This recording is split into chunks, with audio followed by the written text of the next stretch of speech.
Hello, everybody. Thank you for coming to the Low Chemist podcast. My name is Johnny. I am a tourist. I like long walks on the beach. I like pina coladas, getting caught in the rain. And that's pretty much all I have to say about myself. And I have a guest today. His name is Leo. Sorry. I didn't, Freudian slip there. So Leo runs a channel called Implicitly Pretentious, which I think is, I gotta ask you, what was the foundation of that name? Like, you just like, are you like memeing on like the video essay community? Like, we're all implicitly pretentious, so you're just kind of like being self-aware about it, or what? Well, originally my username was just tired. It was supposed to be like a joke, where at the end of the video I was gonna say, "I'm not Asian, I'm just tired." And then I realized that might not be quite a good move for the long run. And then I made a couple of early video essays where I was quite arrogant in it, because I was like, I know about social theory stuff, and I like movies that like some people don't like, but I'm right because I know about these theories. And I kind of realized I was pretty pretentious, so I just named my channel Implicitly Pretentious to sort of remind myself from now on to like try and avoid that taking the stuff. Oh, so it's not like more you're of like an inward decision than like. Got it. Yeah. So it's not like it was you're a like commentary on the genre. Yeah, it's not like you're saying like I am like a condescending, pretentious prick, but like you're like being self-aware about like the medium of the essay, I guess, if I'm kind of reading that correctly. Yeah. Well, I mean, wait. Am I jumping in your connection? Because there's a bit of yeah, it's cutting in and out a little bit. There are jumps at times from your end. Yeah, it's cutting in and out a little bit. I guess I still understand the point. Do you? Oh, hold on, we'll stop this for a second. But anyway, so as I was saying before the technical interruptions, so aside from the Mimi name, I think you have some great essays in your channel. I'm a fan of what you do, and what I really like about your stuff is you have like a very simple premise upon which you set your videos. Like, the Captain America trilogy is beautiful. Like, history as an aesthetic for the X-Men. But from that very like broad premise, you're able to actually dial in a very, very nuanced opinion and outlook on the video. Like, you go into, like you said, more sociological theory and psychology and kind of the human perspective on filmmaking. So, I really like the way you kind of frame your videos, and you kind of like do the typical video essay, like flash massive text when you want a point to be kind of brought home, and I do the exact same thing, but you do it in a very creative way, where I just like will do like one tiny little question, like I'm a nerd writer ripoff or something like that, but you actually like have a poignant point to make. So just to praise you a little bit, I really like your channel, and yeah, you're doing some good stuff, man. Holy cow, thank you. And I'm shocked that you watched when you mentioned the Captain America one, was it the old one or the new one? I watched both of them, actually. Oh, okay, thank you. Because I don't like the old one at all. So that's particularly flattering that you referenced it positively. Yeah, that's me too. It's like when I look back on my old videos, like, so my first video I upload was American Psycho. I did like talking about sociological theory, I did basically a whole expose into why the movie is so perfect for driving home the theme of collective identity versus personal identity. And I think I made a pretty decent point in the video, but like I look at the way I made that thing and it is so cringy the way that I actually like made my point. Like, it was before I knew how to do editing and keyframing and like, more, I guess, sophisticated, for lack of a better term, editing tricks. And like the video could have been probably like 11 minutes long, but it's like 22 minutes long, so I literally had no idea how to use the programs and shit. So like I feel that like watching old videos, you like look back and you're like, ooh, fuck. Yeah, I think mine was a little bit more severe because I had the microphone point the wrong way. You like, if you have headphones, it's like my voice is really far away. Because the microphone I had like the two sensors. I had the wrong one pointing at me. What kind of microphone do you have? Do you have a Yeti? Oh, I have a Yeti now. In the past, it was the Samsung Go mic. Okay. Which was not designed for voice recording at all. It's like a portable mic that you use if you're on the go. So that was not exactly the right decision. Yeah. So I'd love to kind of hear just about how you got into, the commentary or essay kind of genre in YouTube. Like, what was your kind of inspiration for getting into that? And I guess more broadly, what were your kind of inspirations for doing that?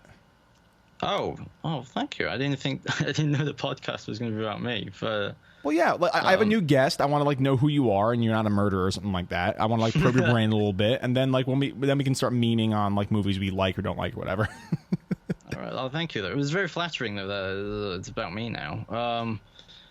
Well, nerd writer is easily like my biggest inspiration, like massively. I think I've watched his bloody Scott Pilgrim was it Make Every Transition Count video. Yeah, it's a good one. A billion times flow. The way he jumps from like semiotics to social theory to philosophy to just simple like auteur theory so smoothly, like it blows my mind. So I think when I started making the video essays, it was kind of trying to sort of mimic that genre that I love so much, that sort of ability to present an idea through both a mixture of different disciplines while having like an emotional edge to it. Because I love how his videos have this real sort of the way he uses music to drive and give his videos like an emotional shape to it. Which so I think that was like the thing. It was like, oh my god, this is a real art form. This isn't just a goofy hobby side thing. It's like there's a craft to it. Yeah. So I think it was that. And then eventually I was like, when no one's watching my videos, because I got like 20 views for the longest times. So I was like, I'll just write the video essays in as a means to revise for university, because I study a social science university in the UK. So I was like, I'll just remember the X theorist idea. I remember Maurice Holbrook's active memory theory. And I was just like, I'll write about Black Panther and Natch. And it just kind of became a mechanism for me to revise well, if that makes sense. Yeah, for sure. And that was basically it. And eventually people just started watching it, which was really strange. Yeah.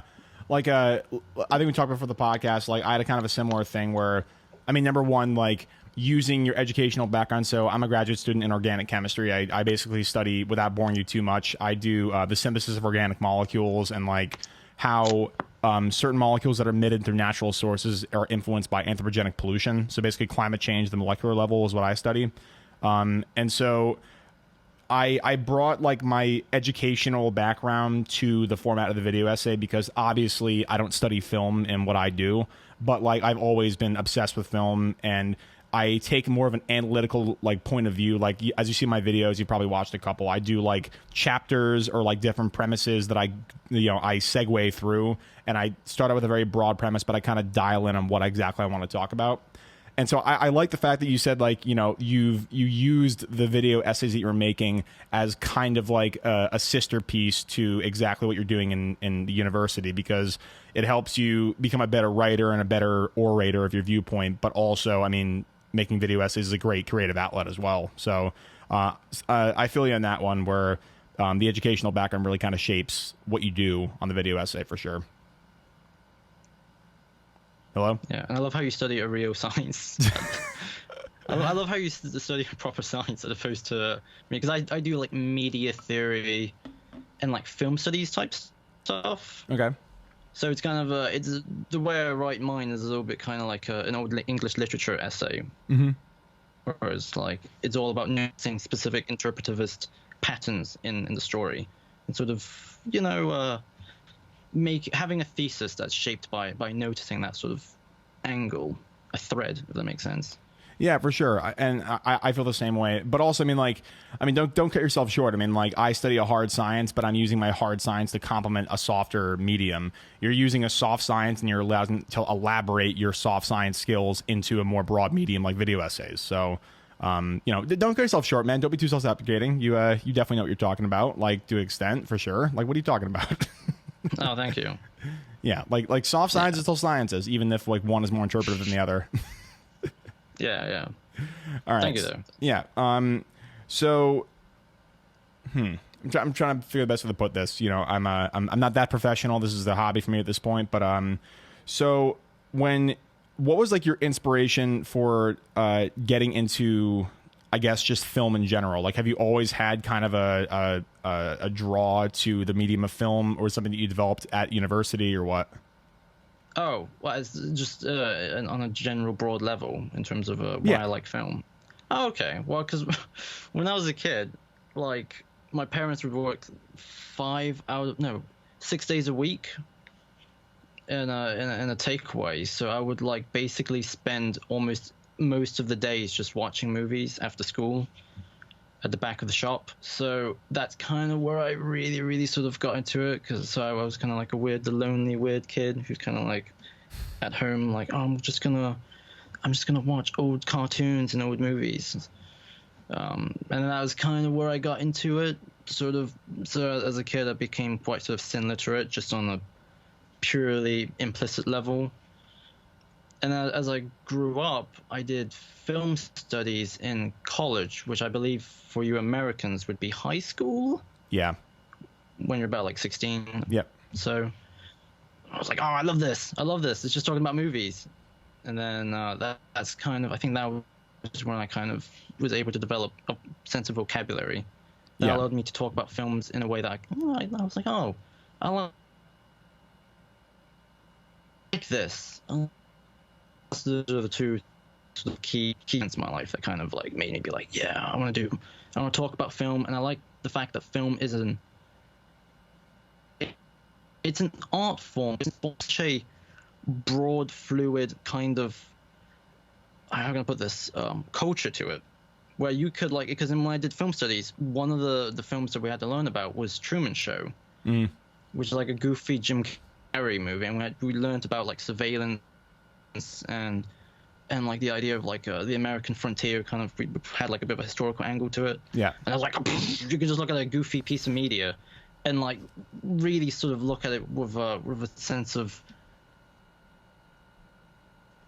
integrity in terms of giving it that sort of acknowledgement when it comes to subtext and stuff.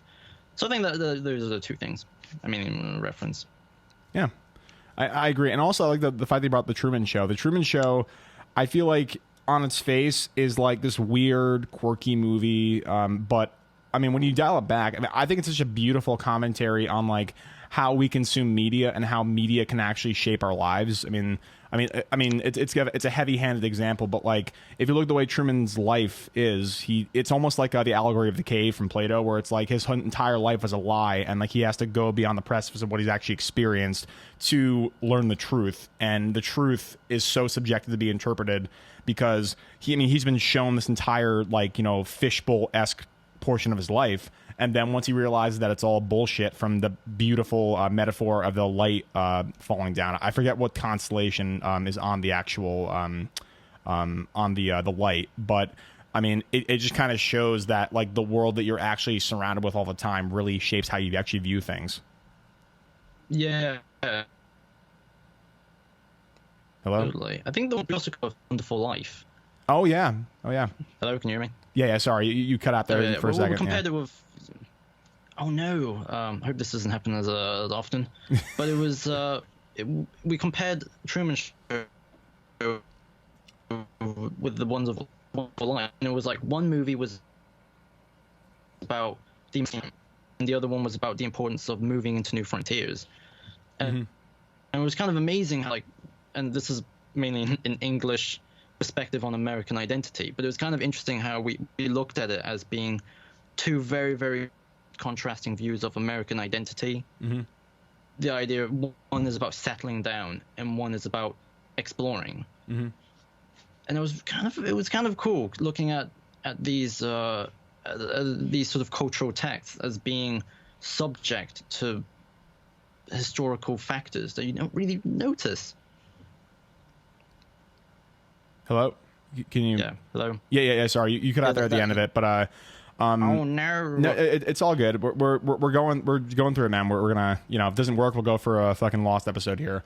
But I actually like the way you brought up It's a Wonderful Life, and the view in American culture. And I've always thought that A Wonderful Life is super interesting as a filmmaking standpoint, because I mean, the director, Frank Capra, was a diehard conservative guy, but he paints a pretty scathing view of capitalism and the American dream in that actual movie, where, I mean, he kind of touches on the darker aspects of, like, you know, letting materialism kind of rule your life. And it's just, it's weird how, like, it seems almost like didactically and diametrically opposed to what he internally believes as a political, you know, political person in that time. But he paints such an interesting look at the American dream that it kind of seems like it's not really in his wheelhouse. But I mean, it kind of makes sense, even if he's a more conservative guy, depicting that view of America. If that makes any sense.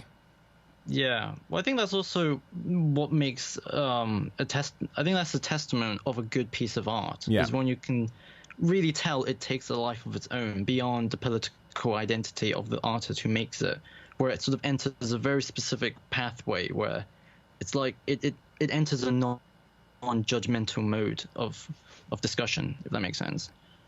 Yeah, for sure. Yeah, and if we compare something like that to a director like Adam McKay, he uses political leanings and identity to, you know, not offer a commentary on his own views, but to elaborate his own views. And I still love Adam McKay's movies. I think Vice is one of my favorite movies in 2018. I loved Vice. Really? Yeah, I loved Vice. I will defend that movie any day of the goddamn week, dude. Let's talk about it. Let's talk about it. So, what do you think about Vice and Adam McKay generally? Hello? Sorry, you cut out a bit for a second. Yeah. Say that again? So, what do you think about Vice and Adam McKay generally? Well, I love Adam McKay in general. I adored... What was the movie he made before that? The Big Short. Yeah. I adored that movie so much. Because I loved how it was almost like a hybrid of a video essay movie. Yeah. The way it kept breaking all the filmic rules in order to elaborate and articulate itself. Yeah. But then I got really irritated watching Vice. Okay. I think it was a combination of two things very specifically. The editing and the way the editing kept ruining the performances for me.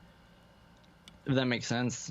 Yeah, it does. Feel free to disagree, because there's a scene in particular, right, where it was I saw the clip beforehand, and that's what sold me to go and watch the movie in the cinemas. Was the fishing scene? Was when it was it the one where it's George Bush and Dick Cheney talking on the table? Yeah. I was like, oh my god, it's gonna be amazing. It's gonna be Christian Bale. It's gonna be Sam Rockwell. They're completely giving their all into the performance, and it's gonna have a little bit goofy editing, but I assume that's just gonna be like it's gonna use to punctuate the moment, as opposed to it's going to actively try and force the audience to follow his opinion of the moment. If that makes sense. Yeah. Okay. And then when I watched it, the constant narration, the constant cutaways, and it felt like the movie equivalent of you watching a movie and then someone next to you just kept whispering like, "Oh, this is why I think," or "This is why I think." And I felt like I was watching a really good movie with a real sense of personality that actively sabotaged itself because it was so aggressive with its personality. If that makes sense. Okay. No, I can definitely see that perspective for sure. So, number one, I'll offer a counterexample for the editing, because I actually think the editing was one of the best parts of the movie for me. So I agree with you that if you don't buy into the whole pseudo documentary / biopic kind of ethos that's putting on screen, you're not gonna like the movie. And I totally get that it's a taste and it's a subjective taste perspective for sure. But the thing I liked about the editing was it offered a instantaneous metaphorical representation of what you're seeing on screen. Even if it does, I agree with you, fuck with some of the performances. And they do the documentary thing where in the middle of the sentence they cut to Dick Cheney drinking something while he's still talking. And he's, doing whatever while you still hear the not the narration, but the voiceover from the shot beforehand. I agree with you. It's jarring, but cutting away, for example, from the fishing scene, you wonder why he's kind of teasing this idea of, Bush giving him more of the power in the entire movie up until that point. And then when you actually see the literal representation of him fly fishing at the same time as when George Bush is eating, you're able to kind of be like, okay, he's baiting Bush into giving him what he wants, and he's kind of teasing it over time, much like a fish would when you're actually putting bait on a hook. So, but I will agree with you. sometimes it doesn't always work. But I mean, another example of the editing actually working really well is when Cheney finally gets to Washington and he's having that meeting with all of his surrogates. So if you remember correctly, the chief of staff is explaining all of the people in his administration. And instead of having a long, drawn-out scene where like, well, Senator, I hope you play ball with us in this deal, you know what I'm saying? They use Stratego. They use Stratego pieces, and they use Washington as an actual game board with dice and cards and pieces and stuff to show the representation of Cheney actually moving the pieces into his favor so he can have the best play. And I thought that was, brilliant. And even though it's really unorthodox editing, I agree, it does speak to the fact that he's able to instantaneously put the metaphor of what he's trying to say on screen, even if it's completely blatant and it's a little bit jarring in the middle of the scene, if that makes any sense. Sure. Yeah, I acknowledge that counter argument, and I do applaud Adam McKay for trying to make a topic that would traditionally be very boring and alienating for the common person, and trying to. I love the fact that he has a real sense of attitude, and that's very signature to him. But it just felt so aggressive for me that in a way that it's aggressive for sure. Yeah, in a way that felt like I was getting punched in the face. If that makes sense. Literally, because I was like, because I just wanted, ever seen the movie, I think All the Way, was it? The Bryan Cranston, Lyndon Johnson. Yeah, LBJ, yeah. Yeah, and I was like, it probably didn't help that I watched that beforehand. Because I was like, for some reason, I was in like a weirdo, biopic mood. And I was like, I thought it was going to kind of be like that, where the whole film was going to be built on a brilliant performance of a real person and play the movie completely non-judgmental. There are some warts, there are some, whatever positive, negative a person is we're gonna let the audience decide and judge. Which the movie just kept obstructing that sort of process. It felt like the movie, because storytelling is a negotiation, kind of a give and take relationship between the author and the audience. It felt like the movie tried so hard to displace it so that it's almost all author and no audience, if that makes sense, when it comes to engagement and involvement on the subject matter. And on one hand, I understand why he did that, because he wants to hold your hand in terms of the more complicated bureaucratic and political elements that probably most people would just go over their heads. But then I was like, at the same time, it's just so, it's like watching an MTV advert, when it's like the constant cuts. Whoa, the promos. It felt like watching a whole 2 hours of that for me. So yeah, and I acknowledge that it's not for everybody, and moving into even more subjectively here, if you don't align with Adam McKay, or at least respect the viewpoint that he has and what he's trying to put on screen, regardless of how he does it, you're not gonna like the movie as much as you would for somebody who's actually dialed into that. But what's interesting, though, is I've talked to a lot of people who actually are pretty disparate from Adam McKay on the political spectrum, and they thought the movie was brilliant because, they said that the movie, it doesn't feel like he's trying to shit on your point of view. It feels like it's a lively debate because it's so clearly a subjective presentation of what he believes to be the true historical viewpoints of that era, that it feels like it's a person trying to debate what you already think. And if you look at it as it's more of an interpretative film as opposed to this is exactly what happened, then I think that the movie is better viewed through that kind of lens. And they even say that in the beginning of the movie. They say, Dick Cheney is one of the most secretive men in U.S. politics. There's 3 books written about him, but, we did our fucking best, to try and, put the shit on screen. And, even if, a lot of things in the film actually happened as presented, the whole thing with Colin Powell testifying before the United States Congress, the whole thing with, selling the idea of enhanced interrogation, the focus groups of Americans to actually put forth a premise that people could actually buy into in terms of media digestion. I agree with you. It is a blatant, not sit in the fence film. He has a viewpoint, even if a lot of it is factually based, it is still a viewpoint. And he can present it as he sees fit, and he's allowed to do that. He's a filmmaker. He's taste and he's subjective opinion. But the film, I feel like, gets a bad rap because it is so unorthodox and it is so jarring that people kind of they kind of get lost in the forest among the trees. If that makes any sense. And I just And I'll be the first to say, I don't think the movie's perfect at all. It has many flaws. For example, I think some of the sequencing, even though it does work towards past the first quarter of the movie, the sequencing is a bit jarring. Like, we start in 63, then we go further to 9/11, then we have the narration title card, kind of video essay intro. Then we have, we go further past 9/11, then we go back to 63, and then we should start the movie at 9/11, and then we should go more or less linearly from the time he's a kind of a drunk and populist kind of guy like in the Midwest, and then we see how we get there, and then at that point then we can start going to linear future and past and all that. But I agree with you, there are some elements of the film that are absolutely worthy of criticism for sure. But for me, for what the film was trying to be and what it was supposed to be, I thought the movie was great. Sure. I mean that's really I think I would be way more forgiving towards it if it wasn't for Christian Bale's performance, because I want to see I want to see more of him as without any sort of editing obstructing what he's doing. Yeah, sure. If they just got some other dude, just get Will Ferrell and put him in a fat suit or something, just you know what I mean, someone who doesn't capture the moment in a way where you're really invested and you just want to see just see him do his craft, his acting craft. Yeah. I think I'd be way more forgiving because I was actively just being I just want to see him. I just want to see a long. I would just give him a 10-minute uncut scene where it's just him being Dick Cheney, and we can just sort of let it. He will do his acting craft, and we can judge him on the merits of that, if that makes sense. Yeah, for sure. You want to see the actor play as opposed to being guided through the plot by the editor. It sounds like what you're saying. Yeah, exactly. That's exactly what I'm trying to say. Yeah. Yeah, and I agree with you.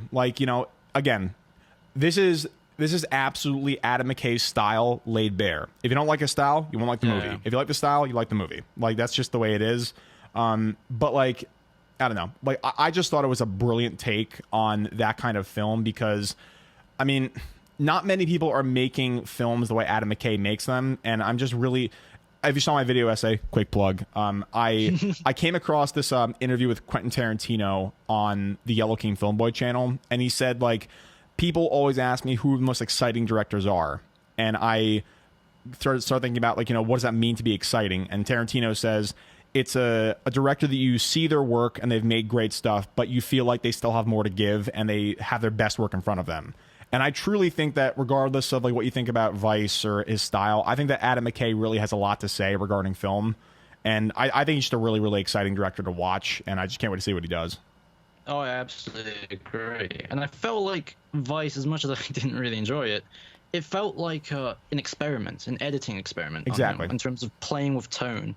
And it felt like The Big Short was him taking one step in a direction and then towards a style, realizing a style, and Vice was him just running as far as he can to see as how nuts he can be. And there were bits where I really enjoyed it for that. It's particularly the fake ending. Yeah, I was like, oh my god, I didn't think you would try and attempt something that outrageously unserious in a movie about serious things with serious performances. Yeah, I was like, that's fun, that kind of weird synthesis of tones. And then but I agree in the sense that I'm excited for what he does next, because I feel like he needs to find either a soft spot, not soft spot, the right spot. To compromise his style versus what actually happens, in the historical interpretation of what happens. Yeah, or maybe even go even further and then just just go so nuts that even I'll have to like it, or it makes sense. Like a history revisionism, like fucking Tarantino changing the ending of World War II or the Manson murders. Or I'm thinking more like Blazing Saddles. Yeah. Just be whatever, we're just gonna show a movie where the end of the movie is the actors just leaving the set. Yeah. That kind of, if it's like that, then I don't know. But yeah, definitely I agree. I'm excited for it, even though I didn't really like Vice. Yeah. No, it's subjective. It's what you think about the film, and I don't want to take that away from you, and clearly you don't want to take away from me that I love the film, so it's it's whatever. Well, I'm really glad that you like it, because I'm when I was watching, I was like, I really hope someone likes this, because bloody Christian Bale wrecked his body to play this character. And I'm like, I want I want to see more, but if this is enough for other people, then I'm like, okay, well. Yeah. It's good to know it paid off. Yeah, no, for sure. Again, it's subjective. It's entirely subjective, and it's a movie based. It's a movie predicated on his style, and if you don't like it, you won't like it. Like, that's all there really is to it. But yeah, I just loved it. Let's talk about another movie that came out recently. How about Once Upon a Time in Hollywood? You seen it yet? Oh, no, not yet. I've asked a friend, and I should be watching it, like, today's Sunday, so it'll probably be next week. So, no, I've not seen it yet. Well, that's sad. What's your favorite movie of 2019 so far? 2019? Oh, I don't know, because I've watched a lot of old movies during it. Released this year, though. What's a movie that came out this year apart from Endgame? Does it matter? I don't know. So sorry, crap. I'm drawing a blank. I watched a lot of TV shows, so I'm not sure. What'd you watch? I watched Altered Carbon. Altered Carbon. Oh, that's a Netflix one where it's like you can like inhabit like a younger body, right? Like the sci-fi one. How's that? I haven't seen it yet. Well, Joel Kinnaman is naked for the most of it. So that was like, what? And then, yeah, it's good. It's all right. It's kind of it's like a 7 out of 10 show with like the most amazing special effects, in terms of like a cyberpunk TV show. Sweet. So it's kind of like, oh wow, it's kind of it's superficial in places, but quite it's all right. All right. Well, whatever. You brought up Endgame. Let's talk about Endgame. So like I watched your Endgame video, but like let's just have your opinion on the table. What did you think about Endgame? Oh, I really enjoyed it until the big battle at the end. Which I enjoyed, but it was a bit like, it felt like, oh, that was a bit obligatory, the big battle at the end. Michael Bay syndrome, where it's like, Well, it's kind of like, I understand why they did it in terms of structure, because you need to have, the movie is so solemn for like 2/3 of it, that you need the big blowout at the end. Otherwise, if you just end with like Clint picking up the phone and then cutting to black, even though I think that would be much more tidy and more cohesive, people would just be like, what? That was it? But I enjoyed it up until the big battle at the end, which then I still enjoyed, but then I was a bit like, my mind slowly drifted away. And then I laughed when Thanos showed up, and he's like, I'm going to destroy the world. And I'm like, isn't that the opposite of your plan from the last movie? It's funny you brought that up. That's the premise of my next video. So I don't know if you saw my Thanos video. I saw a thumbnail on my wall, so I deliberately referenced that. Yeah, that's my next video, talking about Thanos' treatment in Endgame. And I won't give away all my cards because I don't want some cuckboy to like steal my my idea for my video. But so here's the thing, though. First of all, I loved Endgame. I really did. I agree with you that like the movie does feel like it just like takes a baseball bat to your forehead, like when that final battle starts. Because, I mean, the other podcast that I host, the Secret Podcast, basically my friend Matt said you can look in any corner of the screen and there's something else different happening that you can like have their focus towards. And one that's admirable because like it shows the effort that you put into like fine tuning this thing to make it like so beautiful and so expansive. But on the other hand, it's like the cinematic interpretation of ADD, where it's like I legitimately can't focus on one thing for too long because there's so much other shit happening. I can't focus on one thing. But I agree with you. That final battle, it almost feels like stakeless because it's clearly just like it's the obligatory okay, and then we have to fight the final battle and the resolution and all that shit, and like the tying up of the inciting incident. I agree with you. But I mean, I love the movie. I thought that if you look at the screenplay, like I can't even ascertain how long it must have taken to write that screenplay, because like every line is either a callback or a tie-up of a certain character's arc. Like, I mean, for example, one of the first lines that Tony Stark says in the movie is, "Hey, Mrs. Potts, I don't want you to put this on your social media page like when you see this." But in the first Iron Man, that's one of the first lines he says, like when he's getting the picture taken of him in the Humvee, where he's like, "Hey, don't put this on your Facebook page." Like, little shit like that. It's like I legitimately am like stunned about like, the like how concise yet expansive that script is, even though it does kind of lose its stakes towards the end of the movie. I think that the fact that like we got a film that elevates pretty much every other Marvel movie after seeing it's pretty remarkable. Especially Dark World. I was like, what? Really? You're gonna touch upon that movie? And then It made it after better, watching honestly. Like, I don't want to rewatch it because the movie sucks, but like, but yeah, like, isn't it funny how Natalie Portman like refused to come back and like they used deleted scenes of her to like have the Yeah. thing where like Rocket like stabbed her with a little like needle or whatever, and then like now she's going to be like female Thor. And she was in the premiere too, for some reason, on the red carpet. Yeah, like why? Like you weren't even in the movie. They just used they reused footage of you. I think didn't she do like ADR or something? Like She might have, When- but she didn't have any lines. The only line she would have had is a scream when fucking Rocket like stabs her. Like, ow! And then she like Yeah. runs away. especially But, with her performance in Dark World, which could possibly be one of the worst recent performances I think I've seen for a $200 million movie. like you can just, it's almost like the thing with Jennifer Lawrence as Mystique in X-Men Apocalypse. You can tell the actor just did not give a flying fuck. Like was just like, what are you doing here? Are you sure? I'm like, bitch, you're getting paid $100 million. At least you gotta like make it seem like you give a shit. You can't like just like go on autopilot. I think I forgive Mystique, I mean Jennifer Lawrence, a little bit more just because I'm like, well, I gotta do the blue makeup.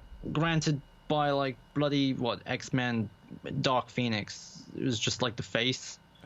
I think she even have to put the body suit on. So I'm like, Hey. all right, well, Hey, listen, It's very motherfucker. If you're difficult getting paid saying. tens of millions of dollars to do a goddamn movie, like sit in the goddamn chair and put the makeup on. Like that's just that's your craft. Like just fucking do it. yeah, I think bloody Natalie Portman's performance was even worse than Jennifer Lawrence's though, Yeah. because she has to play amazed when she's in Asgard, as opposed to just normal. It's like, whoa, look, it's Asgard. And she's just clearly looking at a green screen and is not remotely trying to exert any level of immersion I know. or imagination. Although Yeah. it could be because of Alan Taylor as director, though. I mean, yeah, that's true. Yeah, I forgot he I did that know. movie. Damn. The guy who did Terminator Genesis. Genesis, you mean? Not Genesis. Genesis. I saw that this year, actually. Why? It was because I was like, oh, new Terminator movie. I've not seen Genesis yet, and I bought the Blu-ray. Oh, you bought it. Oh no. £7. I was like, I'm gonna watch this on my TV, and I'm gonna just like, oh my god, like even I assume it's gonna be it's got Emilia Clarke in it. It's got, well, I don't like Jai Courtney, but you know, I'm gonna. Explosions, time travel, familiar plots. This is gonna be at least a nice celebration. And then I think by the end of the movie, I wanted to shoot my brains out because it was Movie sucks. if I felt like I got a stab in my brain, it felt it was just so relentless. Every 5 seconds there was an explosion. It felt like watching a fan film, basically. Yeah, exactly. Like, and this is my biggest trigger. Like, okay, I get it with like, you know, Marvel. It's like since 2008, they have had like a steady track of like putting out movies to encompass an entire arc of cinema, right? With these new movies that are just like touching on old franchises, I don't understand why you can't just let the thing die. And like, I get it, money, that's the fucking answer to everything, but like, just like, no one was pounding on the door and begging for a Terminator, like, you know, modern update. Like the movie, like even after Dawn of the Machines, which I fucking hated, but at least that tied up the entire arc of like what they were doing with all of the stuff with Judgment Day and the original movie. Like, just let the fucking thing die. Just let it die. Like Terminator Salvation, no one saw it and no one needed to see it. Like the thing with these box office blockbusters, like a lot of them don't really make that much money, but it's not because the movie sucked. It's because it's based on a premise that no one gives a fuck about. Like Yeah. just let the franchise die. Like Avatar, for example. I have no idea why they're making fucking like 5 or 6 movies after this, and I doubt they're going to be made because, I mean, Cameron said that Avatar 2 would be released in 2015, and it's about 5 years later. So Did he say that? Oh my god. yeah, he originally said 2015, and then he said, no, we're going to lay it back to 2017, when they were still writing the scripts for the other preceding movies, or the other subsequent movies, and now he's saying 2020, but we haven't gotten single set photo, haven't gotten a single anything from that movie. And also his theme or his standpoint to make the movies was to film almost like the Lord of the Rings, where like he was going to film them all at the same time, like intermittently. Like you can't do that. Like you're telling an original story that no one has seen for over 10 years and no one gives a fuck about, and you're going to film them all at the exact same time. Like someone's like, you know, you have this rich source material to adapt. No, like I'm not going to see that shit. Maybe he's got I trust Jim though, because I feel like he's got a card up his sleeve somewhere. Either it's do you ever see like Spy Kids 4 when they had like the scratch and sniff cards? Yes, I've seen he's that. gonna do something like that. I think he's gonna be like, okay, 3D was the selling point for like the scratch and sniff cards, and we're gonna like it's gonna be the most amazing. Or like he'll come up with a completely, because he's like a billionaire now, right? Isn't he? Yeah. Oh yeah, for sure. He's probably going to be like, I've invented a new technology that no one knows about. We're going to be like, you're going to enter the room and like a gas chamber is just going to pump gases, and you're going to be like, oh wow, they go to a swamp planet, and you smell just swamp smells in the cinema. I don't want to smell fucking BO when I see a movie. God damn. Like I don't know what. I trust him though. I think he's gonna. I mean, well, that's just me being optimistic. Because he did also say Terminator Genesis was amazing, didn't he? Yeah, and like infamous promo. Yeah, producer James Cameron. I'm like, I guarantee he did not have a fucking thing to do with that movie. Like, he probably like saw a couple scenes and he went to like a set visit and he's like, "Cool, make your movie. See you later." I think he was friends with the people at Skydance. Was it the people who owned the Terminator thing? So like. And then, like, when this movie fails, because I know it will, they're going to be like, hey, just get the rights back. You take it. We're friends, right? I'm not going to, burn that bridge. Because then that's immediately what happened. They were like, they gave him the rights before it even expired, after Genesis. Yeah. I don't know, man. Imploded. I really hope that, like... I don't know, like you said, James Cameron is like one of my favorite directors in terms of like big, blockbuster action movies. Like, I mean, I will hold that Aliens is one of the best movies ever made in terms of just like what he did narratively with a massive budget and beautiful special effects. Like that's one of the most groundbreaking movies ever made. But like with Avatar, like, I mean, if you look at that movie from a third party perspective, it's Dances with Wolves meets Smurfs. Like that's like you have a guy who's sent to like, destroy people, but then he sympathizes with them, and then the last hour is an entire fight scene. I'm like, I've seen this movie before, and like, are you really going to like, have like a sweeping 5-movie arc on this premise that, the only selling point for Avatar was like, it was one of the first movies to really utilize like motion capture, not just amazing CGI, but motion capture, and it was in completely IMAX 3D. Like that was really like the only two selling points that it had.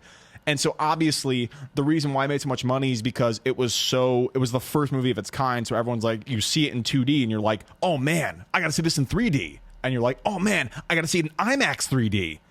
And like, I think the novelty of that entire thing is just gone. And I don't think it's really going to like latch on to the public. I mean, I was amazed they made that fucking theme park like based on Avatar. Like Harry Potter, I can understand worldwide phenomenon, and it's still getting more popular, even though there's the abysmal Fantastic Beasts movies. But like, I don't know. Like, I think this whole franchise is kind of a miscalculation, in my opinion. Yeah, although didn't the movie do ridiculously well internationally? Maybe he's banking on that. It'll be like, you get all the Chinamen and all the other people are going to be like, oh my god, it's Avatar. I recognized that from 11 years ago. It was so realistic. And they'll be like, oh my god, there are these scratch cards. I can smell like I'm in a swamp when you're in it. It's amazing. I assume that novelty alone will be able to like get people. Because I know it will get my mom, and it will get like, the normie friends who aren't really into movies. They're just, I just want to go watch a movie for 2 hours. Or in the case of, it was an Avatar like 3 hours. Yeah, it was like 3 hours and change, something like that. Yeah, I assume each movie is going to be 6 hours. It's going to be like, and it'll be like 15 like scratch and sniff cards. Be like, oh, now you're going to the, you'll be going to the planet made of dung, and you can, smell that. Like James Cameron just got a bunch of like shit. I feel like I trust him though. Yeah, I trust him too. He's like I said, amazing director. I loved Terminator 2. I loved Aliens. He's made some of the most influential like blockbuster movies to ever be made. But I don't know. It's nuts that his entire filmography, like it's almost he's got such a powerfully robust quality line. Where I feel like his worst movie is at least an 8. Yeah. Even Avatar, like I don't know, that movie's kind of typical. It's so well executed though, just on a ridiculously weak framework. Yeah, exactly. And like, look, I mean, this is what he does. He makes a movie once every 10 years, and like, you know, even if Avatar is kind of derivative in terms of its story, like you can't deny that the guy is like a master at what he does. Like, so. Yeah. I think that it'll probably be good. I don't know. Like, I think that like culturally, I think people have moved on from this shit. It probably won't make $6 billion or whatever the fuck he wants. Yeah, because like if I'm not mistaken, isn't Avatar the last movie he made? Like, yeah, didn't he do that documentary when he goes into the ocean? Let me see. That was before. That was before. Was it? Yeah. That was 2005. It's let me see. Aliens of the Deep is what it's called. Yeah. Oh, right. Yeah. So I like how he just does whatever the fuck he wants. He's so rich. Yeah. He'll probably have a space station on Mars at one point and be like, yeah, in the shape of himself. and then he did one episode of Dark Angel just randomly in 2002. What? Well, the Jessica Alba show. Yeah, I forgot about that show. Damn. A group of genetically enhanced children escaped from a lab project. Oh, that's so 2004. Yeah. 3? 2002. 2002. Jesus. Yeah. And then he did Titanic in 97. Then he made a theme park ride for Terminator 2, which he directed, which I didn't know there's directors of those things, so that's interesting. Yeah. Then True Lies, Terminator 2, The Abyss, Aliens, Terminator, and his masterpiece, in my opinion, is his first movie, Piranha 2: The Spawning. Well, when he did the didn't he do like the paintings of like the background paintings, wasn't it? Was he director of that? I thought he was just a guy in that. For what, Piranha 2? Yeah. No, he was director for it, yeah. What? Yeah, but I think like he's like tried to cast off the directing, responsibilities for the two other guys. I think Miller Drake was one of them, some random dude. And then actually, it's Miller Drake. I'm looking at the IMDb right now. Miller Drake and Ovidio G. Asanidas. And even though they helped direct it, they're uncredited. So that's James Cameron's blunder, like singly, I guess. Yeah. But his following movie wasn't immediately Terminator 1. Yeah, Terminator 1 was after that. Jesus. So I guess he learned jump in quality. Well, I assume probably everything went wrong for Piranha 2, and then he was just like, okay, he made like a checklist, and then was like, I know exactly what to do for the next movie. Yeah. He learned to make. Didn't he learn to make films all by himself? Yeah, I don't think it was a school or anything. Yeah.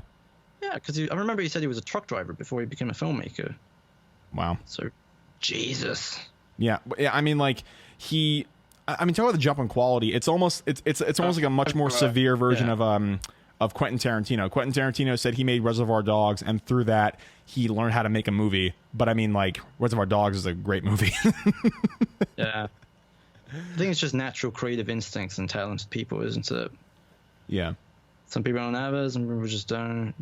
Yeah. But I'm excited for Avatar too. I'm hoping to see some blue people defending a tree for 5 more times.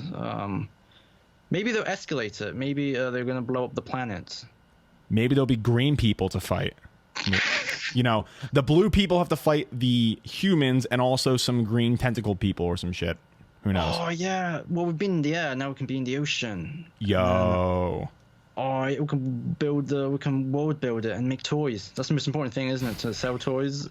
What are you, Avi Arad, dude? Wish I could do his accent, but oh my god. Maybe Avi Arad should produce the Avatar movies. He'll know how to make a good profit out of it. He'll just put Spider-Man symbiotes in it and try and sell toys of that, like symbiotes. Just change the color. Make it like dark blue or something. Oh my god. Perfect. Speaking of Avi Arad, like and those properties, Venom 2 has a lot of like talented people associated with it. Have you seen this shit? I've only seen the news that Andy Serkis is directing it, right? Andy Serkis is directing it, but the cinematographer, I forget what his claim to fame was. Let me see. It's not Roger Deakins, is it? No, it's not Roger Deakins, which that would be crazy if it was Roger Deakins. Can you imagine? Okay, Academy Award-winning cinematographer Robert Richardson from Shutter Island and Django Unchained has joined Andy Serkis in Venom 2. What? Like Okay. they have a cinematographer that worked with Scorsese and Tarantino, and he's going to join Andy Serkis, who actually is a pretty underrated director in my opinion. I don't know if you've seen the Jungle Book thing he did. No, I've seen the reviews. It's really like, whoa. Yeah, it's not bad. I mean, it's kind of silly, but like his directing is actually quite good in the movie. But like they get Andy Serkis, who's like, you know, a really talented guy, and they get fucking Richardson, who has made 2 great movies as a cinematographer, and like they're doing it for this B movie parody of a superhero that never really should have had his fucking own movie in the first place. Maybe it's like the Christopher Nolan effect, right? It's gonna be like they're gonna take the worst property ever, and they're gonna just be like, we're gonna make it. And not to say Batman's the worst property, but they're gonna like transcend it. They're gonna make an Oscar-worthy Venom movie. Can you imagine? Mark my words. Yeah, Woody Harrelson with his awful wig is gonna get like an Oscar nomination for like best supporting actor. He looks like the Wendy's girl. Oh my god. I don't even live in America and I know who Wendy's is. That's just maybe it'll be great. Maybe it'll just be maybe it'll be like George Miller's Mad Max Fury Road. It would just be a 2-hour long beautiful like chase sequence of Woody Harrelson with a bad wig chasing Tom Hardy, who's doing the worst accent in the world. And you know, my name is Eddie Brock. You take the most vulnerable people. Dude, like, how bad was what's her face, Michelle Williams in that movie? Oh, she didn't care. But like none of them care. But like Tom Hardy at least like cared to give a zany, eccentric performance. Like I've said it a million times. Like a bad movie can be circumvented, or a bad script can be circumvented by a good director and a good actor. Because everyone else in the movie does not give a fuck. But Tom Hardy seems like he's like in The Mask from the '90s and is like giving this like really like out there performance and shit. Yeah, maybe it's gonna be good. Maybe you're right. Maybe this will be like Venom's you know, the I guess the crowning achievement of the Marvel movies, Venom 2. It'll be like The Dark Knight, right? It will be like Batman Begins for Joel Schumacher's Batman and Robin. It will redeem. People will be wearing Venom T-shirts, getting well, they already do that, but more people wear. Yeah, if we're gonna Hot Topic, you have a lot of Venom shirts. Mark my words, it will be the great. It will be like everyone will be like, oh my god, it will be a soft reboot probably too. Yeah, for sure. Like, see, like this is what I don't understand. Like, why not reference the fact that he moved from New York like more explicitly in that movie? Like, because like in. And you know, I don't know if you know High Top Films. He's a YouTuber that does like comic book kind of stuff. Yeah. So he had an idea for Venom 2 that was actually really, really good. He said that it's like, you know, Venom comes to him, and then like, you know, he hears about Carnage and shit after like he like, you know, gets hurt or something, like a little like offspring buds off of him, and then like he's like, Eddie, you know, you weren't my first or whatever, and have it be like a total parody of a romantic movie. And then, like, the whole breakup and reconciliation is framed with, like, trying to go after Carnage and stuff. Like, that would be really funny. I just hope they don't play it dead-ass serious because, like, I don't know. I don't know what's going to happen in this movie. I'm just curious. If it was dead-on serious. If they made it, like, a proper dry black comedy where it's just, you've got someone biting people's heads and it's completely serious. But because it's so serious, you can't help but to laugh. Yeah. Enter that sort of whatchamacallit, burn after reading kind of effect. I love that movie though. I love that movie. Or I would say maybe make it like almost like a Lovecraftian horror. Wait, say it again? Make it like a hint at another one. Make it kind of like a Lovecraftian horror. I think that would probably be the other extreme that would work, where it's like where you just keep hinting at something bigger and you never really see it. Oh, does that make sense? Actually, yeah. Like a psychological thing where maybe like it'll be all inside the perspective of Eddie Brock's mind. And then as the movie progresses, he'll see a glimpse more and more of like the symbiote civilization kind of like Prometheus, kind of like Yeah, sure. I think that could work. It's a horrible foundation to build on tonally, but Yeah. I don't even know. It's kind of doomed to begin with, I guess. Yeah, it is. But I mean, like, maybe the script is good. I mean, they have two really talented filmmakers working on it. Like, you know, they have Woody Harrelson, who, I mean, he had a meme post-credit scene, but like, I mean, look at True Detective season 1. Like, he killed that movie. Conflicted character, really fucked up. Like, maybe it's gonna be good. Who knows? Maybe he'll put in the excellent performance he did from 2012. You know, when he gets you know, because his performance in that was amazing when he got consumed by the volcano. It really made me cry.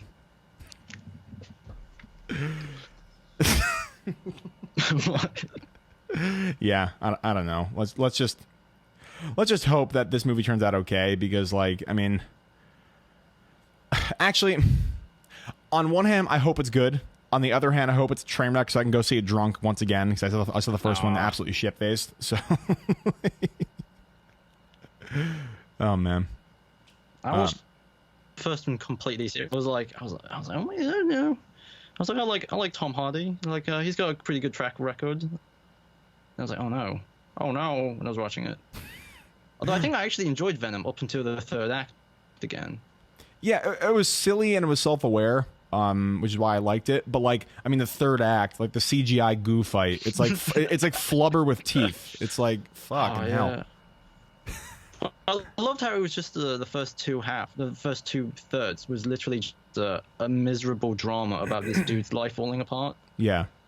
And there was like no venom in it. I was like, oh, I like this. I like how it's patience. Worse mood. I don't know, have some generic flashback, like during a halfway point or something, just making the most like excessive nonsense. I was like, oh, there's a okay character piece. But you know, I don't know. I hope they call Venom 2 Venom TOO. Just like the Dumb and Dumber effect. Yeah, just own it. Own the because they did that bloody commercial for the Blu-ray, right, where they were selling the fact that it's like a romantic comedy almost. So I think Sony knows there's a very specific, unique, almost Deadpool-like sort of brand identity. Like that they can super self-aware. Yeah. Yeah, just call it Venom 2, you know. And then in like the poster on the O and O, put like a picture of Tom Hardy, and then the other one would be a picture of Woody Harrelson. They'd be making goofy faces at each other. That would sell tickets, you know. That actually would. And yeah, like God, like speaking of Deadpool, I really wanted for the sequel for the name of the movie to be Deadpool sequel. Like I was like, please, that would be so meta and self-aware. I was hoping it was going to be called like Deadpool Cable Dawn of X-Force or something. Yeah. All right. Just like really, really mark into like the genre. Yeah. All right. Last thing before I let you go, but you know, even though we had some connectivity issues, I think we jive pretty well. We should definitely come back on again. What do you think about Zack Snyder as a filmmaker? And more specifically, I've seen your videos, but I'd love you to comment on BVS and Justice League. Oh no, I feel like I'm walking on eggshells now. Immediately. I don't like Zack Snyder at all, so you don't have to offend me. You're not going to offend me. But like there's a massive fan base of like the super like pragmatic kind of we love you, Zack Snyder, you're god to us. I think he's well, first of all, I think he's a very bizarrely good looking guy. Like that's really, really like strange. I'm not gay, but I was like, no, he doesn't look. I thought he was an actor before I thought he was a director, because he's like buff. I was like, yeah. Oh, that's weird. So I was like, wow, that's strange. And then that kind of just summarizes my opinion of his films. It's very good looking, but there's really not much else to talk about because it's so. I think he's a wonderful. Wonderfully visual director in a way where like I think almost every frame of his movies could be a painting that I could put on my wall. Yeah. It's like what? Aside from that, I think Justice League is probably my favorite superhero movie ever made. Okay. Well, I mean, like in both ironically and sincerely, I love it because I grew up with watching the Justice League Unlimited cartoon. Yeah, I love it. I love the cartoon. It's great. I grew up with the Justice League more than the Avengers, so just simply seeing Ben Affleck's weirdly like red face. Did you notice that? Like he looks really red in Justice League. Yeah, that's the Like the a gammon consequence. shank. That's the consequence of steroid use, my friend. When you're over 50, Well, like he's just drunk. Like he's drunk, but he's I also know. on steroids. He's very flush. there's that great bit. Remember when like he's bruised and Diana's helping him out. And he pours a fucking glass of whiskey for himself. Well, like also it's very clearly supposed to be a topless scene, but he's not in shape, so he's just wearing this fake rubber muscle suit. Yeah. And it's like, what? And he like after he drinks the whiskey, he like looks off to the right. If you rewatch it, I haven't rewatched it in a while now. I rewatch that every night. It helps me go to sleep because it reminds me of a better world than the one we live in. Because it's a world where Ben Affleck isn't an alcoholic. Well, actually, he is an alcoholic in the movie. But I don't know. I think Batman v Superman is a very pretty movie. I don't know. Every time I try and rewatch it, I get confused, irritated, and then I feel a sense of euphoria. Oddly enough, it could be from the constipation, and then Justice League is the best movie ever made. It's like watching a TV pilot to a TV show that was never made, from like 2002. Yeah, that is true. Yeah, that's my opinion, general opinion. Yeah, I don't want to be too mean because I feel like I'm gonna get attacked. you won't get attacked because no one really is that devoted to Zack Snyder, my audience. But like, here's the thing. It's kind of interesting to see Zack Snyder under the lens of like, okay, there are some filmmakers that if you put creative constraints on them, they make their best work. Like, for example, I think that Dawn of the Dead, 300, and Watchmen are his three best movies. And, yeah, absolutely. Yeah, and two of the three are graphic novels that are basically like, put with a couple plot points here and there changed onto the screen directly from the pages. And Dawn of the Dead is a reimagining of a masterful horror film that came out in the 70s. And so, like, it's interesting to think about, like, some filmmakers don't do well when you give him the keys of the kingdom for the narrative and the special effects and the filming and the editing, all that shit. Sometimes filmmakers do better if you put them in a box a little bit. And so I feel like with Zack, he should really let the narrative of the film not be, predicated on the storytelling. And like the nerd writer, that pretentious fuck, like he makes some good points here and there. Fuck, but the first time I saw BVS, I was like, this is a beautiful movie, and like I love the Justice League even more than Avengers, in my opinion. I grew up with them, but I'm like, I'm not connecting to this, and there's no cohesiveness. Like, why don't I like this? And so like, I felt exactly what the nerd writer said, but I'm not as insightful enough to like look at how I feel as he is. He said that like, the movie is strung together by a bunch of iconic instants and moments, and you lose sight of the forest for the trees. And that's so true because like, look, like you said, every moment of those films is just absolutely jaw-droppingly gorgeous. But like, that's the only appeal. There's no meat behind the bones. And if you try and find the meat behind the bones, you're going to be grasping at straws for like symbolic interpretations of what's happening, in my opinion. Like, I get it. It's like, it's a modern day commentary on tragedy, and like there's a huge kind of like metaphorical representation of the news and like how we view and intake, tragedy in media, especially in a post 9/11 America. I totally get all of that. But the movie just feels like there's no soul to it, and there's nothing deep where it's really trying to say in a profound way. There are those little like, those glimpses of pretenses that Zack Snyder has, and then the fact that he is so not willing to take criticism from his movies, like that SnyderCon thing he did. It just makes it. Oh my god! Like, first of all, if he organized that by himself, like you're gonna see the director's cut of all my movies in the same day. How arrogant do you really have to be to do something like that? I'm genuinely curious, because like even Tarantino, he would not do that. We're like, it's Tarantino Fest. You're gonna watch all my movies back to back. Like, no one would do that in filmmaking today.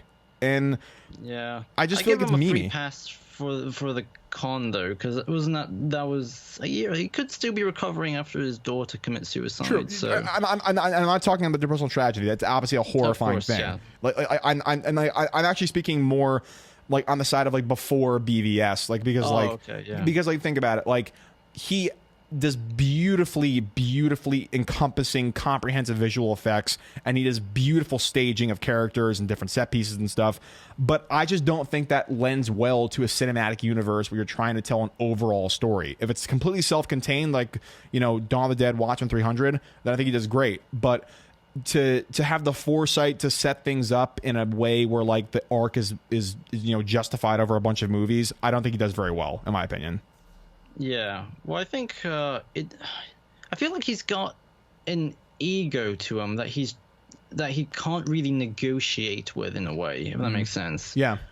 Because a lot of the decisions he makes are so impulsive and so strange that there's nothing to build off of. Like going for an older Batman movie one into your 10 years spanning cinematic universe. That's such a strange decision. Yeah. Killing Superman off your second movie. There's all of these very, very impatient decisions that he clearly made because he has a vision in his head of like, oh, I want to see like an older Batman who's more badass than the Christopher Nolan Batman, who's like, yeah, he kills people and blah blah blah blah. Yeah. I don't know. So I feel like those are innate issues in his own filmmaking that kind of corrupts his capacity to tell a story. Yeah. But on the other hand, I think the movie is very good as a background mood piece, though. Background what? As a background mood piece. If you have people over in your house, and, you know, you have some music in the background, you can just play the movie. It's 3 hours long. It's flashing images. People will be like, oh, that looks quite pretty. You know, and then... You should, like, put it on mute and then play, like, Bright Eyes or some, like, really emo, like, acoustic rock and just, like, see how people react to it. They'll be like, "Oh, what music video is this? This is a Linkin Park music video." Like, "Oh no, it's Batman v Superman." "Oh, well, it's one with the Avengers, right?" Yeah, that one. You know, and it'll be great for that. I think because it's got a lot of flashing images. The camera's always moving. I tried re-editing that movie actually, and like, you can't really restructure it or cut it down because I noticed there are so many scenes that are dead ends. That have like that pushes the story just a little bit, but not enough for it to give it like a sense of momentum. Because like almost every single Batman scene is Bruce Wayne sitting in front of a computer and looking at a screen. Yeah. And they give you like tiny bits of information each one, so they are still necessary. Because he's trying to find out what happened to the kryptonite and the was it the White Portuguese, the ship? The White Russian. The White Russian, and it's just like, it's just enough for it to keep going, but then it's like so repetitive that there's no flow. Yeah. So and it's just I don't know. But apart from that, I think it's a very, very good mood piece. Yeah. Just in the background. Yeah, and like the thing with the narrative that like kind of is weird is like, how do I put this? I think that if you didn't have the cutbacks to Lawrence Fishburne telling a joke, there would be no levity and no like joy in the movie if you weren't like a fan of those heroes already. And like the movie just feels so overly morose, which I get it. Like it's a commentary on 9/11 America. It's a commentary on like, you know, the metaphorical representation of how, you know, human beings act like when faced with tragedy. I get that. I'm not saying you have to be overly jovial or anything like that, but what I am saying is like there has to be a premise that you can latch onto that's not misery porn in those movies. There's no emotional shape to the movie. Oh yeah. There's no flow where it goes up and down, and how about that the plot line with fucking Lois Lane with the bullet? Oh, I loved it until it led to nowhere. What, you love that? Because I was like, oh wow, we can watch Lois Lane. Like the idea of Lois Lane going overseas and uncovering a conspiracy, I think is awesome. I don't know why it's in the Batman v Superman movie. You'd think that would be devoted for Man of Steel sequel purely, but then it led to nowhere, and I was like, that's cool. Like she gets to be a proper reporter, and you know, unfortunately, it just felt like it was just sort of killing time. Yeah, exactly. And like, I mean, like looking at it like objectively speaking,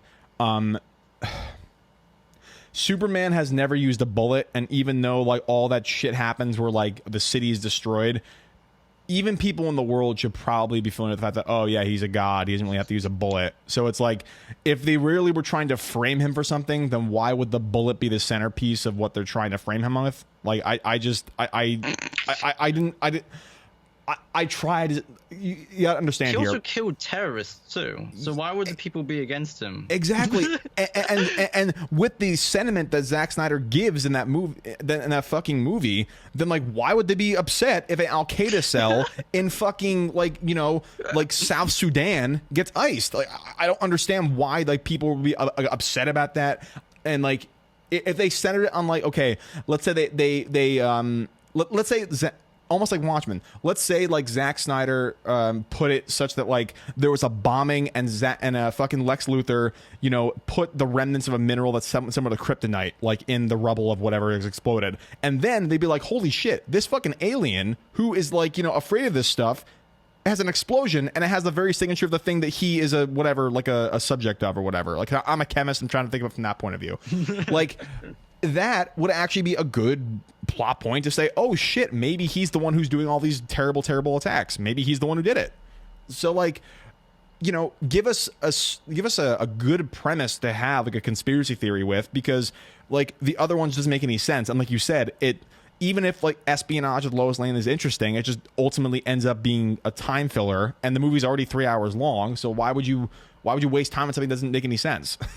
Did you also like how there was a UAV drone watching Jimmy Olsen get brains blown out, which meant the government was watching the whole ordeal, which meant they would have seen Lex Luthor's henchmen kill the terrorists with guns. Yeah. And then Superman show up, so they would have had the recording. It makes no sense. No sense. Like zero. Oh shit! I hit my phone on the keyboard. It makes no sense. Like no sense. Anyway. It's a great social topic. Just like, you know, if you're ever bored with your friends and you just wanted to laugh, have a good time, it's just bring up and just be like, oh, what? It's like a Rubik's Cube, like a social Rubik's Cube. It's like, oh, there's this plot hole, there's this one over there. Yeah. Yeah, I know. It's nuts. Anyway, man, I don't want to take up too much of your time. This is a very interesting note to leave this on, but I definitely want to have you on again. Oh yeah, yeah. But I absolutely loved being on this, by the way. Oh, thank you. You know, you're so deadpan that I can't tell if you're being serious or not. But people have been saying that in my comments too. They're like what? You just made that comment? Like, oh, it's just completely sarcastic. Oh, they don't get it. But, you know, I'm the same way. But anyway, tell the people at home where they can find you. Oh, well, I'm on YouTube, where I'm literally just called Implicitly Pretentious. And I'm on Twitter, and that's really it. Those are two things. All right, sweet. Well, I'm like an old man. I don't really know any of the TikTok or whatever the Snapchat or whatever the kids use these days. MySpace or any of that shit. Yeah. Yeah. It was eharmony.com. Was that the other one that people still use? All right, on that note, yes, this has been Leo, and check out his stuff. You should really do that because he's a talented guy. Yeah, man, thanks for coming on. I really appreciate it. Thank you so much for having me. Peace. Okay. Bye.